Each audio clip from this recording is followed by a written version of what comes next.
Assalamualaikum warahmatullahi wabarakatuh. Dari Jalan Pangeran Ponegoro nomor 1 A Wonosobo, 98 FM Radio Purnama Sidi mencerahkan, inspiratif. Selamat sore pendengar Radio Purnama Sidi dimanapun Anda berada. Jumpa kembali bersama kami dalam program spesial Leluasa Lebih Luas seputar agama. Ya, tentunya bersama dia dan juga narasumber kita dari Majelis Tarjih dan Tajdid Pimpinan Daerah Muhammadiyah Kabupaten Wonosobo. Ya, kembali hadir sajian Leluasa Kajian Tarjih Himpunan Putusan Tarjih Muhammadiyah bersama dengan dia dan juga bersama dengan narasumber kita, bersama dengan Cak Sun. Assalamualaikum Cak Sun. Waalaikumsalam warahmatullahi wabarakatuh Mbak Dia. Oke, apa kabar Cak Sun? Alhamdulillah sehat insyaallah. Alhamdulillah. Ya, senang sekali pendengar Radio Purnama Sidi kembali menyapa dia di sajian Leluasa bersama dengan Ustadz Maksun. Ya, dia tentunya akan bincang-bincang seputar Himpunan Putusan Tarjih Muhammadiyah. Ya, bersama dengan narasumber kita Ustadz Maksun SHIME. Ya, dan pada kesempatan ini kita akan melanjutkan pembahasan kita yang sangat menarik, Cak ya. Ya, kemarin kita sudah bincang-bincang tentang bab sholat, Cak. Sholat. Iya. Ya, bab sholat sampai kepada persiapan sholat. Baik ya. Dan kesempatan kali ini kita akan membahas nih secara detail dan rinci insya Allah terkait dengan apa sih kaifiyah sholat ataupun bagaimana sih tata cara kita melaksanakan sholat begitu ya Cak ya. Baik, dan buat sahabat Purnama Sidi dimanapun Anda berada, Anda juga bisa mendengarkan siaran kami melalui streaming di www.jogjastreamers ya. Langsung saja cari Radio Purnama Sidi Wonosobo dan Anda bisa mendengarkan kami dimanapun dan kapanpun. Ya Cak Sun, baik, mari kita mulai pada pertemuan sore hari ini Cak Sun dengan kita kenalan lagi ya Cak ya. Ya tentunya sahabat Purnama Sidi pasti ada yang baru gabung dan juga pengen lebih dekat mengenal Cak Sun. Nah, kita boleh dong Cak, kita perkenalan kembali ke sahabat Purnama Sidi. Ya.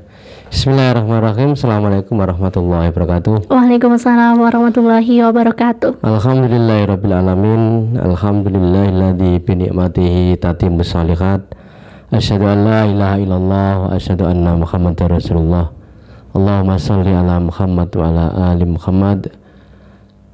Pendengar Radio Purnama Sidi, anggota Muhammadiyah, warga Muhammadiyah, simpatisan dan seluruh warga masyarakat Wonosobo yang dirahmati Allah. Perkenalkan, nama saya itu pendek Mbak Dia. Baik. Ya, Maksun gitu ya. Jadi, mudah diingat nih Cak ya. Kalau biasa dipanggil itu Cak Sun gitu ya. Karena saya ini orang Jawa Timur. Oke. Gitu ya. Itu lebih familiar, lebih apa niku? Lebih mudah, akrab. lebih akrab ya. Baik. Gitu ya. Kalau di Muhammadiyah saya diamanai di Sekretaris Majelis Tarjih dan Tajdid. Baik. Nah, kira-kira gitu Mbak Dia perkenalan singkat ini. Oke, Masya Allah ya Cak ya. Dan di pembahasan kemarin kita sudah bahas mengenai bab sholat ya Cak ya. Dan terakhir kita juga menjawab terkait tanya jawab seputar muamalah Cak Sun ya. Jual beli. Terkait dengan jual beli, dan luar biasa sekali. Bagi sahabat Purnama Sidi dimanapun Anda berada, Anda bisa mendengarkan siaran kami setiap hari Jumat pukul 4 sore sampai dengan selesai. Adapun sahabat Purnama Sidi juga bisa mendengarkan kami kembali melalui YouTube ya Cak Sun ya. Bisa? Iya. Jadi di MTTV channel Wonosobo langsung aja dicari, nanti bisa menyimak acara kami.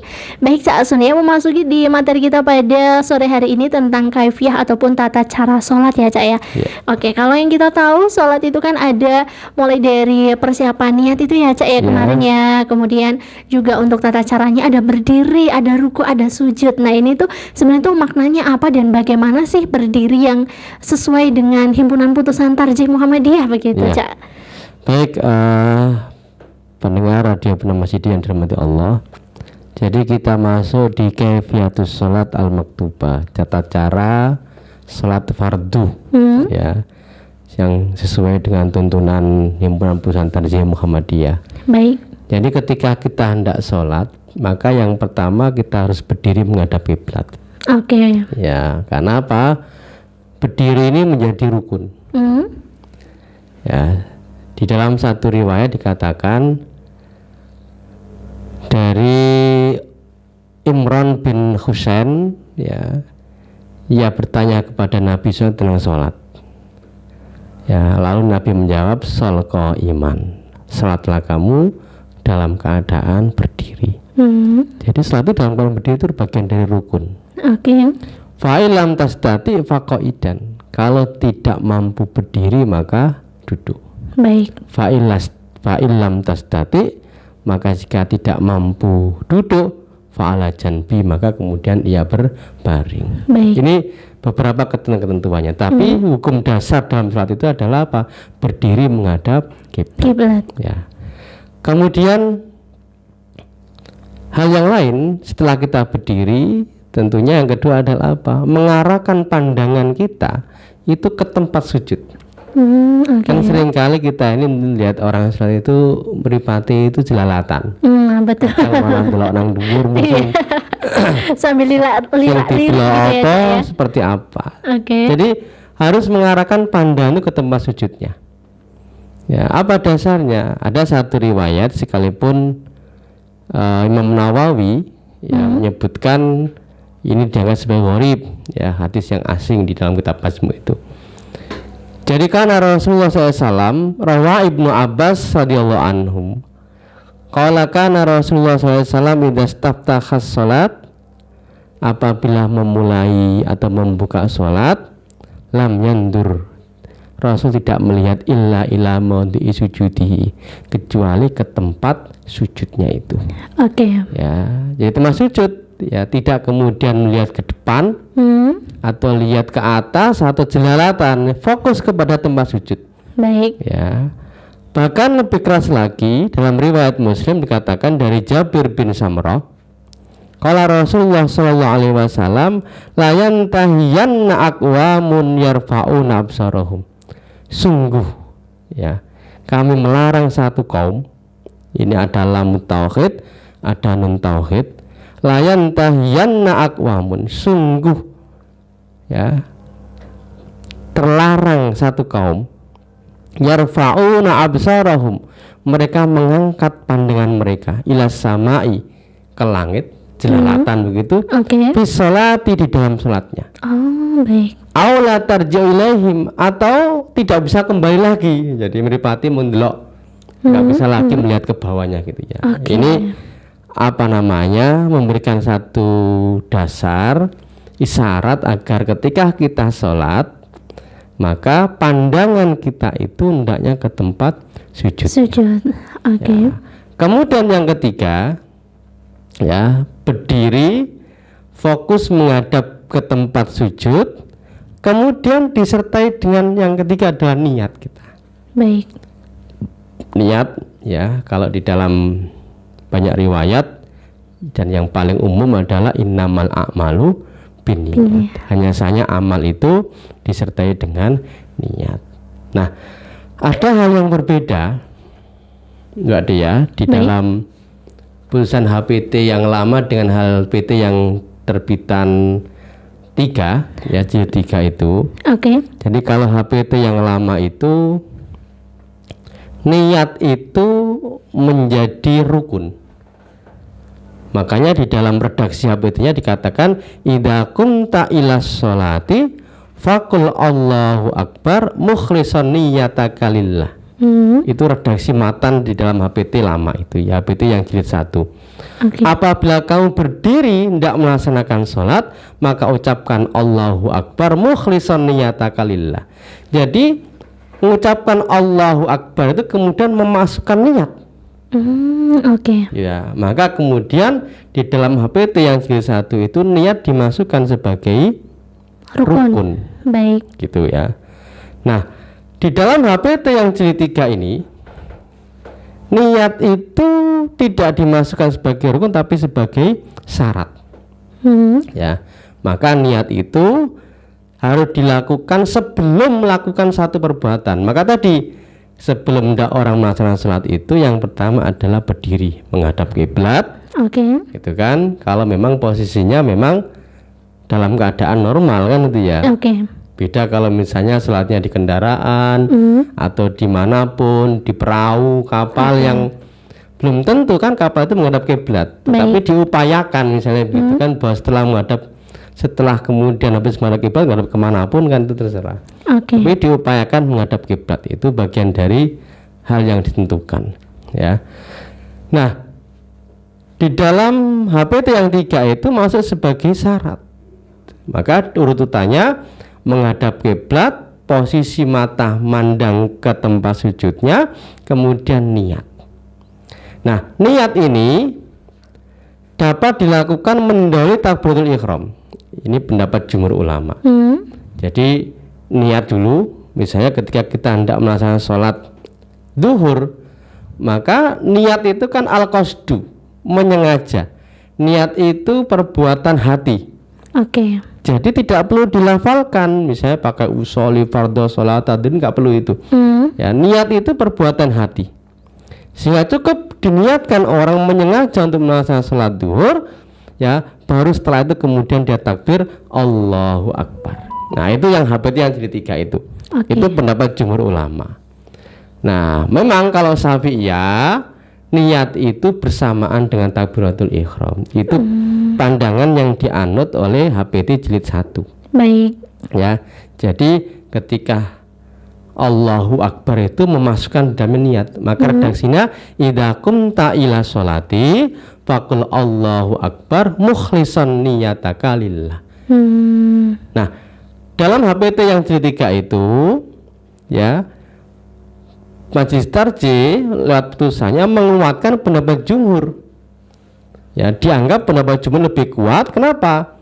Karena hikmah niat itu agar orang melakukan ibadah itu secara sadar dan tidak melakukannya secara tiba-tiba. Sholat kemudian niat itu enggak. Tapi memang dari awal meniatkan untuk melaksanakan satu ibadah. Sehingga niat itu dilakukan sebelum mengucapkan takbiratul ihram itu. Sebagaimana orang berpuasa.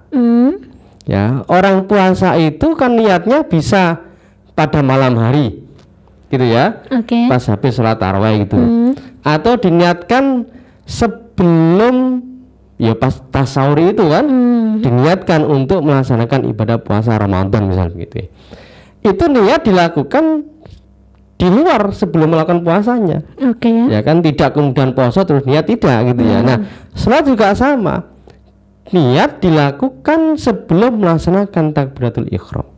Nah, ini yang kemudian yang dijadikan putusan HPT itu mengikuti pendapat jumhur ulama bahwa niat itu dapat dilakukan mendahului takbiratul ihram. Nah, ini berkaitan dengan langkah pertama. Ya, setelah kemudian kita niat, baru kemudian mengucapkan takbiratul ihram. Ya, Allahu Akbar. Ya, ihram itu kan sesuatu yang diharamkan kan, ya, mengucapkan berarti nggak boleh lagi perbuatan-perbuatan yang bisa menyebabkan batalnya salat kita itu. Nah, ketika takbiratul ihram itu, ya, maka ini berkaitan teknis, ya.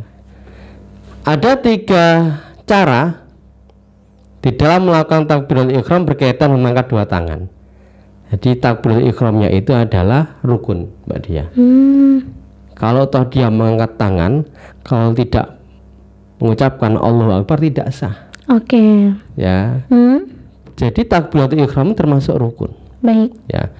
Mengangkat tangannya itu kesunahan, sehingga kemudian ada perselisihan di dalam perkara raf'ul yadaini itu. Nah, di dalam putusan HPT itu, kalau HPT yang pertama itu rafi'an yadaika khatwa mankibaika mukhadiyan bi ibhamaika udunaika, seraya mengangkat kedua tangan sejurus bahu, sebahu, ya, mensejajarkan jarimu pada daun telinga ibu jari. Begini, ya kan? Jadi menjajarkan ibu jari pada daun telinga ini begini ini. Ya, ada 2.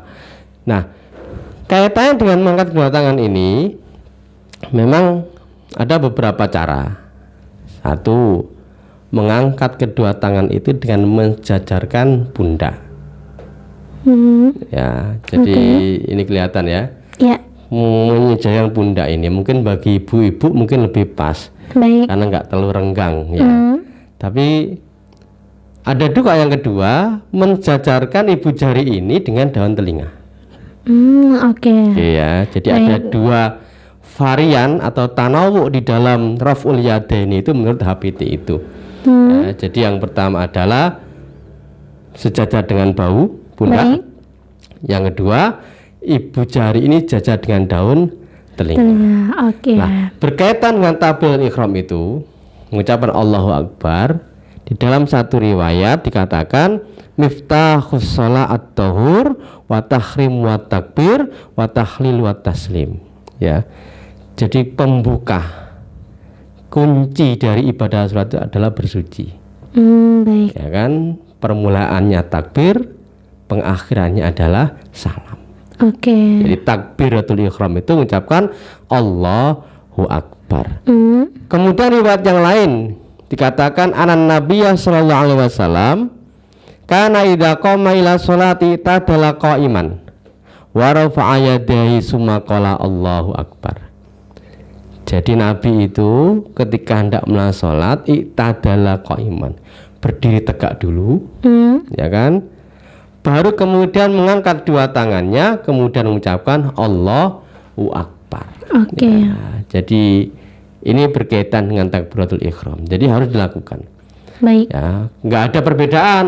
Ya, takbiratul ihram itu apa namanya bacaannya Allah enggak, ya sederhana saja kan, ya sesuai dengan enggak perlu dipanjangkan huruf jalalanya. Oke. Ya, standar saja.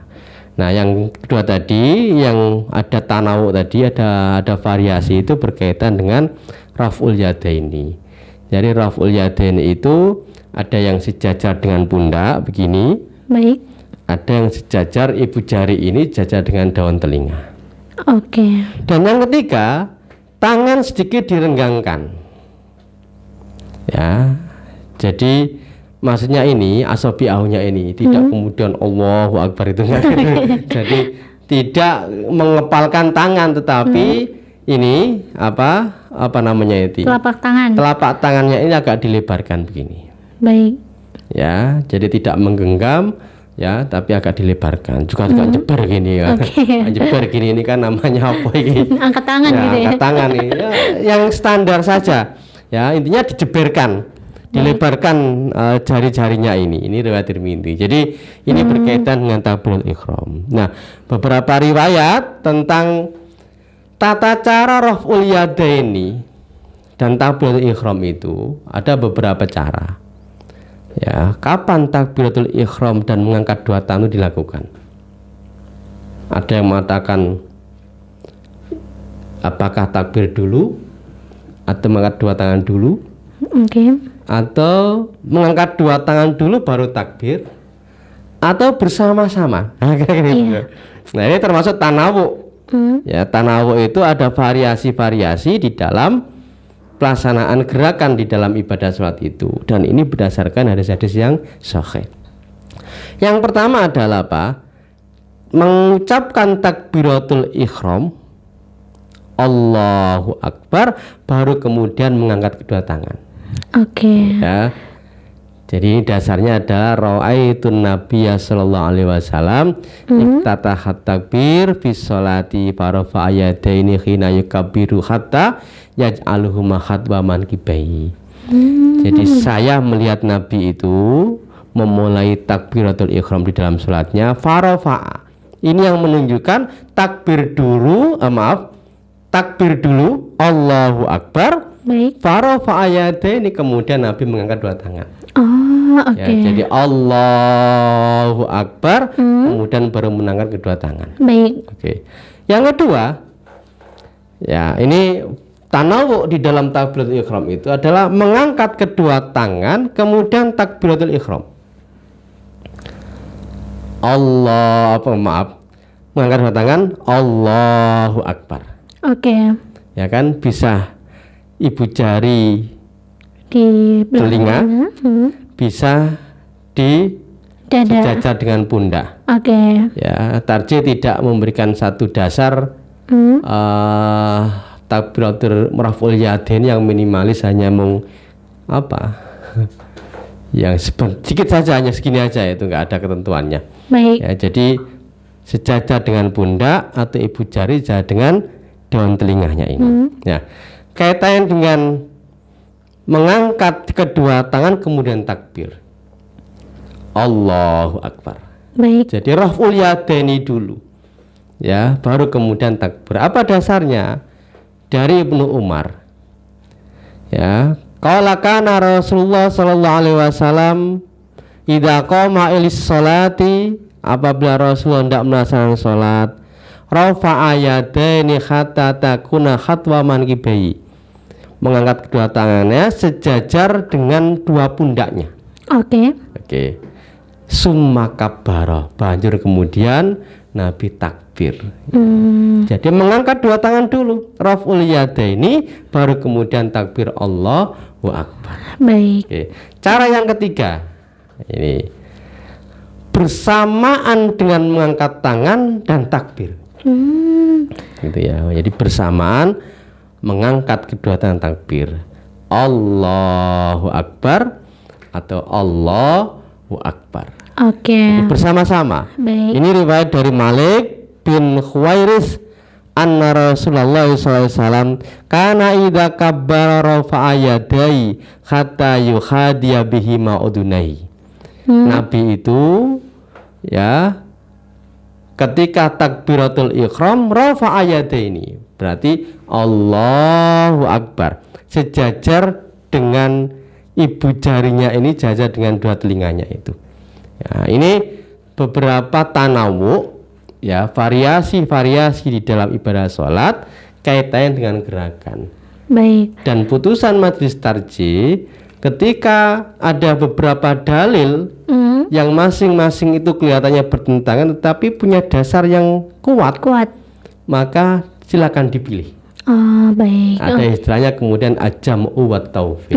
Ya, jadi apa namanya, memberikan kesempatan kepada jamaah warga Muhammadiyah dalam pelaksanaannya itu bisa memilih salah satu. Bisa misalnya tadi takbiratul ihram dulu, Allahu Akbar, baru mengangkat kedua tangan. Baik. Jadi dalam putusan tarjih mengangkat dua tangan itu hanya dua cara. Sejajar dengan pundak dan sejajar dengan daun telinganya. Oke. Ibu jari ini sejajar dengan daun telinganya. Di luar itu tidak ada ketentuan. Oke. Itu menurut HPT. Yang kedua atau dengan cara kedua, mengangkat kedua tangan dulu. Allahu Akbar. Baik. Ya, sejajar dengan pundak, Allahu Akbar. Atau memilih yang ketiga, bersamaan dengan mengangkat dua tangan kemudian mengucapkan takbiratul ihram. Allahu Akbar. Baik. Nah, ini apa namanya, berkaitan dengan tanawu di dalam raf'ul yadaini, termasuk kapan takbiratul ihram dan mengatakan dilakukan. Ada ada tiga variasi tadi itu. Oke. Nah, kira-kira gitu, Mbak Dia. Ini baru berkaitan dengan takbirnya saja. Takbiratul ihram, Masya Allah. Takbiratul ihram itu juga bisa dilakukan ketika satu akan ruku. Oke. Ya kan? Allahu Akbar. Kan ruku gitu kan? Iya. Atau ketika mau i'tidal. Ya kan? Ini apa namanya, i'tidal itu. Kemudian berdiri dari tasyahud awal. Ya, jadi dilakukan juga ketika i'tidal, ya, ininya. Oke. Ya. Kemudian ketika tasyahud awal ke rakaat yang ketiga.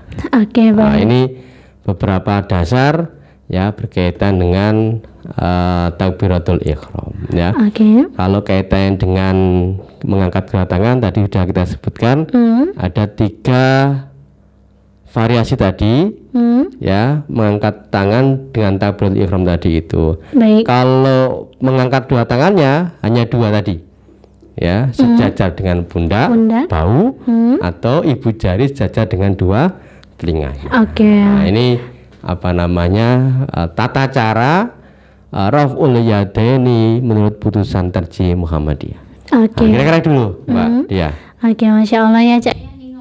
Tentang takbiratul ihramnya aja yang kelihatan itu biasanya cuma berapa detik aja gitu ya, Cak, ya. Tapi ternyata ada tuntunannya, nggak boleh sembarangan. Ya, karena di dalam aturan kaifiyah itu Nabi mengatakan sallu kama ra'aitumuni sholli. Salatlah kamu sebagaimana engkau melihat aku sholat. Oke. Jadi tidak bisa kemudian membuat cara-cara sendiri.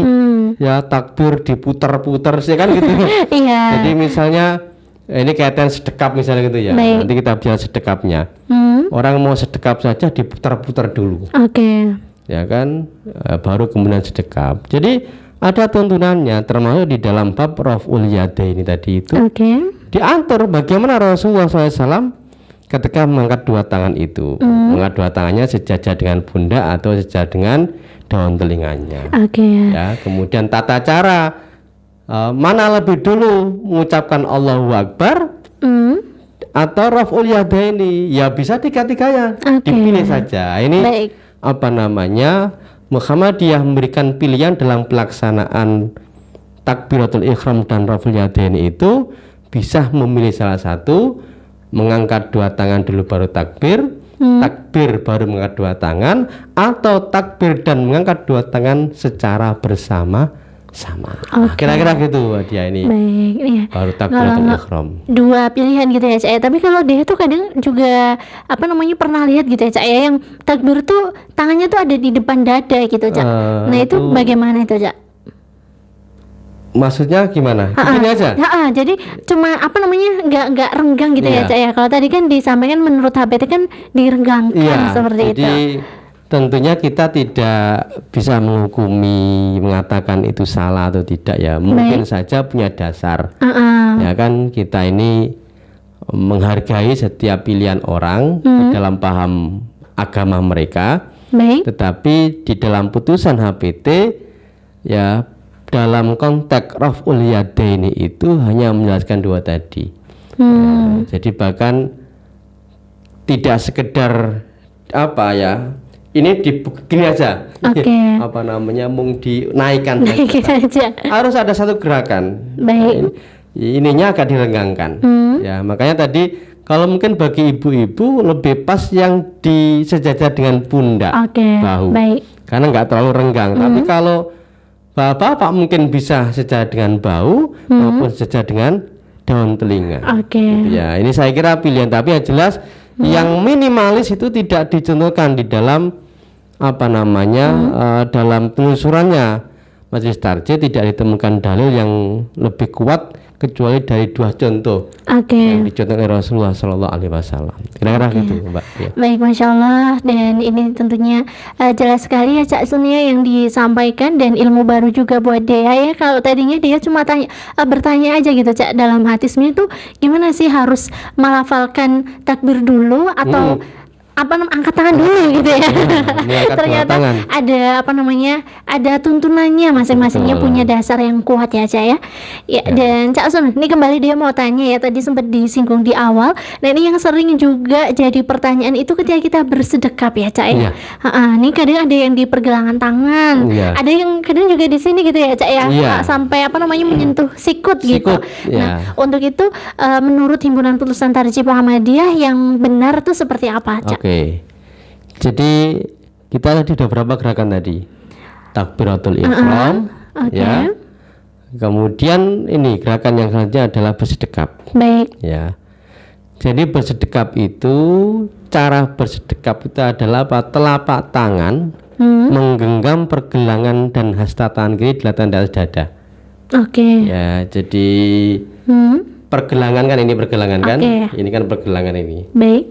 Ya. Ini menggerakkan, atau dan hasta tangan kiri diletakkan di atas dada. Dada itu yang mana? Sini. Sini ya.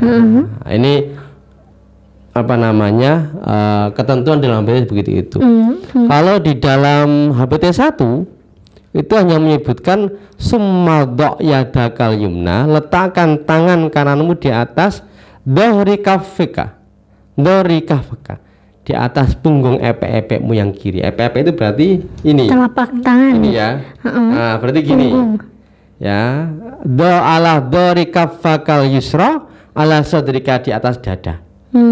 Ya, tetapi kalau di dalam putusan yang lainnya itu bisa di sini ya, di epek-epek ini ya, atau di pergelangan atau di sini apa namanya, di bawah sikut, apa dirok apa namanya ini apa namanya ini Mbak, lengan Di lengan bawah lengan, gitu ya, Cak ya. ya. Jadi ada 3 variasi itu ya di dalam apa namanya cara kita bersedekap itu. Nah, Oke. tetapi yang pasti bahwa berkaitan dengan meletakkan tangan itu hampir semua menyebutkan di atas dada. Oke. Ya kan? Di dada itu berada di sini, sekalipun memang ada beberapa pendapat yang mengatakan misalnya di dalam kitab Al-Kasani Al-Hanafi itu mengatakan tempat meletakkan tangan itu tahta surati, di bawah pusar. Oke. Ya, itu bagi laki-laki dan di dada itu bagi perempuan. Itu di dalam kitab Bada'i Sonai itu Hanafiyah itu mengatakan begitu itu. Oke. Ya. Termasuk minas sunnati, termasuk dari kesunahan ini kata Ahmad dan Abu Dawud itu wad'ul yamin ala shimal tahta surah. Meletakkan tangan kanan di atas tangan kiri tahta surati, di bawah pusar. Oke. Nah, ini satu pendapat, ya satu pandangan begitu itu. Ya, kemudian apa namanya di dalam HPT berkaitan dengan meletakkan tangan ini itu yang diambil itu adalah meletakkan dada di atas dada. Oke. Ya, di atas dada itu. Nah, ini berkaitan dengan cara Bersedekah. ya. Baik. Kemudian ada yang mengatakan, ini kita agak sedikit melebar, ya. Di dalam pandangan Malikiyah itu bahkan yundabul irsal itu tidak bersedekap, mendelonjorkan apa namanya itu? Udah gitu Ya aja. meluruskan tangannya, Baik. ya kan tidak bersedekap. Nah, ini pendapat Malikiyah, ya. Baik. Jadi al-Malikiyah itu yundabul irsal wa yakrahul qabd. Jadi dimakruhkan untuk menggenggam di dalam sholat fardu dan boleh di sholat sunnah. Jadi apa namanya tidak bersedekap tetapi diluruskan tangan. Oke. Ini satu pendapat sekalipun ini dianggap pendapat yang apa namanya syad ya, yang aneh gitu ya. Baik. Jadi mau di bawah pusar, antara dada dan pusar atau di dada semuanya ada. Baik. Adapun tanpa sedekap, tangan lurus saja dianggap pendapat lemah. Ini pendapat Syekh Wabayu Khaili itu ya. Jadi tetap bersedekap walaupun penempatan ya itu bisa berbeda-beda variasinya. Misalnya ada berada di mifsal. Ya ini ya, di mifsal ini di apa namanya ini? Di pergelangan. Pergelangan. Pas. Ya, ini.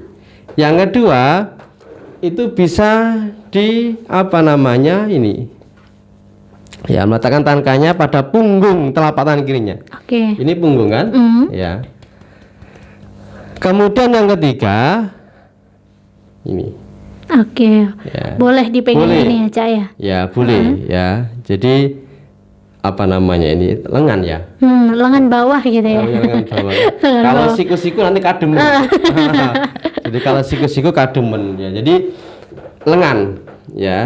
Jadi ya ala diraihi. Dira itu ini, satu dira itu segini. Baik. Jadi tidak pas sikunya, kalau siku ini namanya kademen.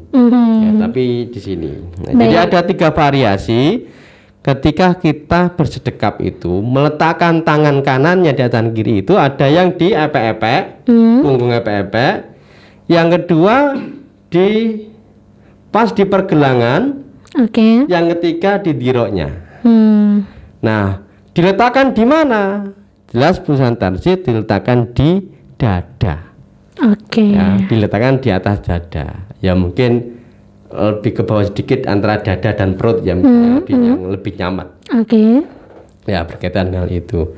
Tapi kalau yang tanpa sedekap, pendapat Wabayu Khaili itu dianggap pendapat yang lemah. Baik. Ya, ini pendapat yang roji yang kuat adalah pendapat mazhab ulama, di mana ketika orang habis takbiratul ihram, ya maka ia bersedekap. Baik. Nah, ini bagian dari kesunahan yang juga dilakukan Rasulullah Shallallahu Alaihi wasallam. Ini berkaitan dengan sedekap dan berbagai macam variasi tata cara bagaimana bersedekap itu. Oke. Nah, itu Mbak ya. Kemudian setelah bersedekap kita mau apa? Nah, ada beberapa hal ya. Setelah kita bersedekap, kemudian kita membaca ta'awud. Ya kan, ta'awud itu ada banyak redaksi ya. Sumakro doa al-iftitah. Maaf, iftitah bukan ta'awud ya. Jadi membaca iftitah ya. Jadi membaca doa iftitah itu ada banyak redaksi yang bisa kita amalkan. Kalau di dalam HPT yang jilid 1 itu hanya ada 2 varian, ada 2 tanawuk saja. Sementara kalau di HPT 3 itu ada 3 bacaan di dalam iftitah itu. Nah, bacaan iftitah yang pertama apa? Allahumma ba'id baini wa baina khotoyaya kama ba'ata bainal masyriqi wal maghrib. Allahumma naqqini minal khotoyaya kama yunaqasabul abyadu minad danas. Allahumma ghsil khotoyaya bil ma'i wasalji wal barodi. Ini riwayat Bukhari. Kalau riwayat Muslim ya ada perbedaan sedikit. Allahumma ghsilni min khotoyaya bisalji wal ma'i wal barodi. Jadi kalau riwayat tadi riwayat Bukhari, Allahumma ghsil khotoyaya bil ma'i wasalji wal barodi.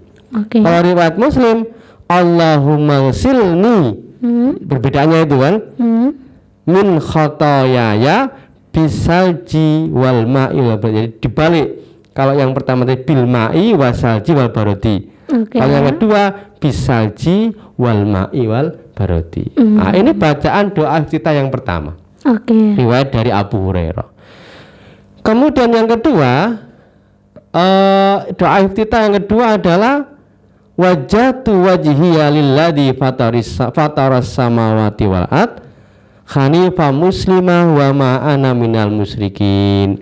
Inna sholati wa nusuki wa mahyaya wa mamati lillahi rabbil alamin la syarika lahu wa bidzalika umirtu wa ana awal muslimin atau ana minal muslimin. Allahumma antal malika la ilaha illa anta rabbi wa ana abduka dhalamtu nafsi wa tarabtu badani faghfirli dunubi jami'an la yaghfiru dunuba illa anta wahdini li ahsanil akhlaqi la yahdi li ahsaniha illa anta wasrif anni sayyi'aha illa anta labbaika wa sa'daika wal khairu kullu fi yadaika wasarru laisa ilaika anna bika wa ilaika tabarakta wa ta'alaita astaghfiruka wa atubu ilaik. Panjang. Panjang ya Cak ya. Ini kalau kita sholat sendirian. Bisa kita baca yang panjang. Doa iftitah yang versi yang kedua ini. Tapi kalau ngimami ya baca yang pendek. Ya. Termasuk yang diajarkan kepada anak-anak itu yang pendek aja kan. Yang pendek aja kadang lupa ya Cak ya. Nah, bacaan iftitah yang selanjutnya apa? Ada yang ketiga itu Allahu Akbar kabira walhamdulillahi katsira wa subhanallahi bukrata wa asila. Sudah sampai situ. Ya, Allahu Akbar kabira walhamdulillahi katsira wa subhanallahi bukrata wa asila. Nah, itu juga ada iftitah. Ini tambahan di dalam HPT jilid 3. Jadi kalau jilid pertama bacaan yang Allahumma ba'id tadi sama wajatu itu hanya itu saja. Lalu pada HPT jilid 3 itu ditambah doa ini Allahu Akbar kabira. Nah, ini ada 3 varian bacaan di dalam doa iftitah, silakan dipilih. Ya kan, ya dipilih yang paling mudah barangkali. Yang memilih itu Nabi itu kalau ada 2 perkara yang memungkinkan dipilih, yang milih yang paling mudah kan. Dan kita ini biasanya zakirnya diajarkan yang apa ya Mbak Dia ya? Yang Allahumma ba'id ya. Iya, kalau di sekolah-sekolah Muhammadiyah biasanya itu Cak. Allahumma ba'id ya. Sebenarnya bukan Muhammadiyah dan NU sebenarnya. Jadi bukan hanya Muhammadiyah tapi ilmunya itu kira-kira begitu, sesuai dengan tuntunan Rasulullah itu boleh juga mengajarkan wajatu wajiyah dan sebagainya, termasuk mengajarkan Allahu Akbar kabira walhamdulillah wa kasir wa subhanallah bukrota wa asila. Ini juga diajarkan semuanya, bukan kemudian ini Muhammadiyah enggak. Karena di dalam HPT 3 ketiga-tiganya diakomodir. Nah, silakan kita memilih. Ya, kira-kira gitu ya. Baik, Masya Allah. Sekalipun juga ada ya di luar HPT itu ada satu doa iftitah yang ini dari Abi Sa'id Al-Khudri, subhanakallahumma bihamdika wa tabaraka ismuka wa ta'ala jadduka wa la ilaha ghairuka. Jadi apa namanya, di dalam pendapat ini Ibnu Taimiyah menyatakan disunahkan pada iftitah tersebut di dalam salat wajib. Nah, ini satu pandangan, tapi yang ini tidak dijadikan dasar di dalam HPT. Jadi yang dijadikan dasar HPT tadi yang 3 tadi itu ya. Karena gitu Mbak Dia ya, berkaitan dengan kaifiyah sholat ini sampai kepada membaca doa iftitah. Masya Allah. Dan ternyata ini runtun sekali Cak ya, mulai dari kita berdiri tadi ya Cak ya harus menghadap kiblat gitu ya. Ini juga perlu diperhatikan banget ya Cak ya, nggak sembarangan ya. Apalagi nih kalau kita misalnya ya Cak ya ada di tempat baru, biasanya kita belum tahu nih arah kiblatnya mana kayak gitu ya. Sering banget tuh sering keliru gitu ya, karena biasanya ada pesana, oh ternyata salah nih. Dan sahabat penama CD dimanapun Anda berada, itu tadi beberapa materi dari Cak Sun ya terkait dengan beberapa kaifiyah sholat, dan tentunya masih panjang ya Cak ya pembahasan kaifiyah sholat. Beberapa kali pertemuan ini Jadi kalau pendengar radio penama CD ini ngikuti dari awal ya bisa sempurna pengetahuan tentang kaifiyah sholat menurut HPT ini. Masya Allah ya. Dan tentunya selalu nantikan acara kita di setiap hari Jumat pukul 4 sore sampai dengan selesai ya Cak Sun ya, bersama Dea dan juga Cak Sun. Baik Cak Sun, sebelum kita tutup mungkin ada kesimpulan dari Cak Sun ya terkait bab kaifiyah sholat pada pertemuan kita di sore hari ini Cak. Baik, jadi sekedar sebagai satu kesimpulan sementara saya kira bahwa di dalam pelaksanaan sholat itu kita harus mengikuti Rasulullah SAW. Jadi sahnya ibadah itu ada 2 ketentuannya, akhlasuhu, ikhlas karena Allah Subhanahu wa taala, wa aswabuhu, dan sesuai dengan tuntunan Rasulullah SAW. Maka apalagi dalam bab sholat ini Nabi mengatakan secara khusus, sallu kama ra'aitumuni sholli, sholatlah kamu sebagaimana engkau melihat aku sholat. Dan yang kita bahas pada sore hari ini ya berkaitan dengan bagaimana Rasulullah SAW melaksanakan ibadah sholat itu. Kira-kira gitu Mbak Dia. Baik, dan terima kasih banyak nih Cak Sun untuk pertemuan kita pada sore hari ini, runtut dan juga jelas sekali. Mudah-mudahan Cak Sun selalu diberikan kesehatan. Amin. Selalu kami tunggu kembali di Radio Purnama CD Cak. Dan sahabat Purnama CD dimanapun Anda berada, akhir sudah kebersamaan kita di sajian leluasa edisi kali ini. Dan bagi sahabat Purnama CD, Anda bisa mendengarkan kami kembali melalui channel YouTube kami di MTTV Channel Wonosobo. Ya, acara leluasa kajian tarjih bersama dengan Majelis Tarjih dan Tajdid Pimpinan Daerah Muhammadiyah Kabupaten Wonosobo merupakan program kolaborasi dari Majelis Tablik Pimpinan Daerah Muhammadiyah Wonosobo, Majelis Tarjih dan Tajdid Pimpinan Daerah Muhammadiyah Wonosobo, Majelis Pustaka Informasi PDM Wonosobo, dan juga Radio Purnama CD Wonosobo. Bagi sahabat Purnama CD yang ingin bertanya, silakan bisa mengirimkan pesannya juga melalui WhatsApp di 082114149287. Ya, terima kasih banyak Cak Sun untuk pertemuan kita pada sore hari ini. Ya, mudah-mudahan sehat selalu dan berkesempatan kembali hadir di Radio Purnama CD Wonosobo. Dan dia mohon pamit dari Jalan Pangeran Ponegoro nomor 1A Wonosobo. Dia mohon pamit undur diri. Wassalamualaikum warahmatullahi wabarakatuh. Waalaikumsalam warahmatullahi wabarakatuh.